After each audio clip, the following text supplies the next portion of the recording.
அதாவது இப்போ summer time இல்லையா, ஸோ இதை வந்து ஒரு ரோஸ் மில்க்னு சொல்லலாம், இல்லை ஃப்ரூட்ஸ் ட்ரிங்க்னு சொல்லலாம், இல்லை ஒரு ஹெல்தி ட்ரிங்க். ஓகே, ஸோ அது என்ன அப்படிங்கிறத வந்து நீங்களே பேர் வச்சுக்கோங்க.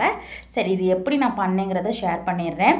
நான் ஒரு 4 வாழைப்பழம் போல எடுத்திருக்கேன். நீங்கள் என்ன வாழைப்பழம் வீட்டில் வச்சுருக்கீங்களோ அதை எடுத்துக்கோங்க. நான் வந்து ரஸ்தாளி வாழைப்பழம் எடுத்திருக்கேன். அப்புறம் அதோட வாட்டர் மெலன் வந்து பார்த்துட்டிங்கன்னா இந்த மாதிரி குட்டி குட்டியாக ரெண்டையுமே கட் பண்ணி வச்சுட்டேன். நெக்ஸ்ட்டு ஊற வச்ச சியா சீட்ஸ் வந்து பார்த்திங்கன்னா கொஞ்சம் சேர்த்துக்கிட்டேன். அப்புறம் வந்து பாதாம் பீசின் வந்து பார்த்திங்கன்னா கொஞ்சம் ஊற வச்சுருந்தேன், அதையும் சேர்த்துக்கிட்டேன். எல்லாமே உங்கள் தேவைக்கேற்ப உங்கள் வீட்டில் எவ்வளோ மெம்பர்ஸ் இருக்காங்க, எவ்வளோ வேணுமோ அதுக்கு தகுந்த மாதிரி சேர்த்துக்கோங்க. அப்புறம் இந்த கட் பண்ணி வச்சுருந்த வாழைப்பழம், வாட்டர் மெலன் ரெண்டையும் சேர்த்துக்கிட்டேன். அப்புறம் தேவையான அளவுக்கு சுகர், அப்புறம் காய்ச்சி ஆற வச்ச பால் நல்லா சில்லுன்னு நான் ஃப்ரிட்ஜில் வச்சு சேர்த்துருக்கேன். ஸோ இதோட வந்து பார்த்துட்டிங்கன்னா ஃபுட் கலர் வந்து ஆப்ஷனல் தான், வேணும்னா சேர்த்துக்கோங்க, இல்லைன்னா இப்படியே குடிக்கிறதுக்கு சூப்பராக இருக்கும். நான் வந்து பார்த்திங்கன்னா ரோஸ் மில்க் எசன்ஸ் வந்து பார்த்திங்கன்னா சேர்த்துக்கிட்டேன். இது அப்படியே ஒரு மிக்ஸ் கொடுத்துட்டு அப்படியே சர்வ் பண்ணோம்னா வேறு லெவலில் இருக்கும். வேணும்னா ஐஸ் க்யூப் சேர்த்துக்கோங்க, இல்லைன்னா ஃப்ரிட்ஜில் கொஞ்சம் நேரம் வச்சுட்டு கூட நல்லா சில்லுன்னு அந்த வெயில் அடிக்கிற டைமில் சாப்பிடுங்க. ரொம்ப ஹெல்தி.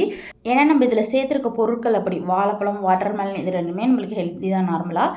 அப்புறம் இந்த சப்ஜியா சீட்ஸ், அதுக்கப்புறம் இந்த பாதாம் பிசின், இது எல்லாமே பார்த்திங்கன்னா உடம்புக்கு ரொம்ப குளிர்ச்சி. ஸோ வெயில் டைமில் இதை ட்ரை பண்ணி பாருங்கள், கண்டிப்பாக வந்து ரொம்பவே பிடிக்கும். வேணுமா செஞ்சு பாருங்கள். பாய்.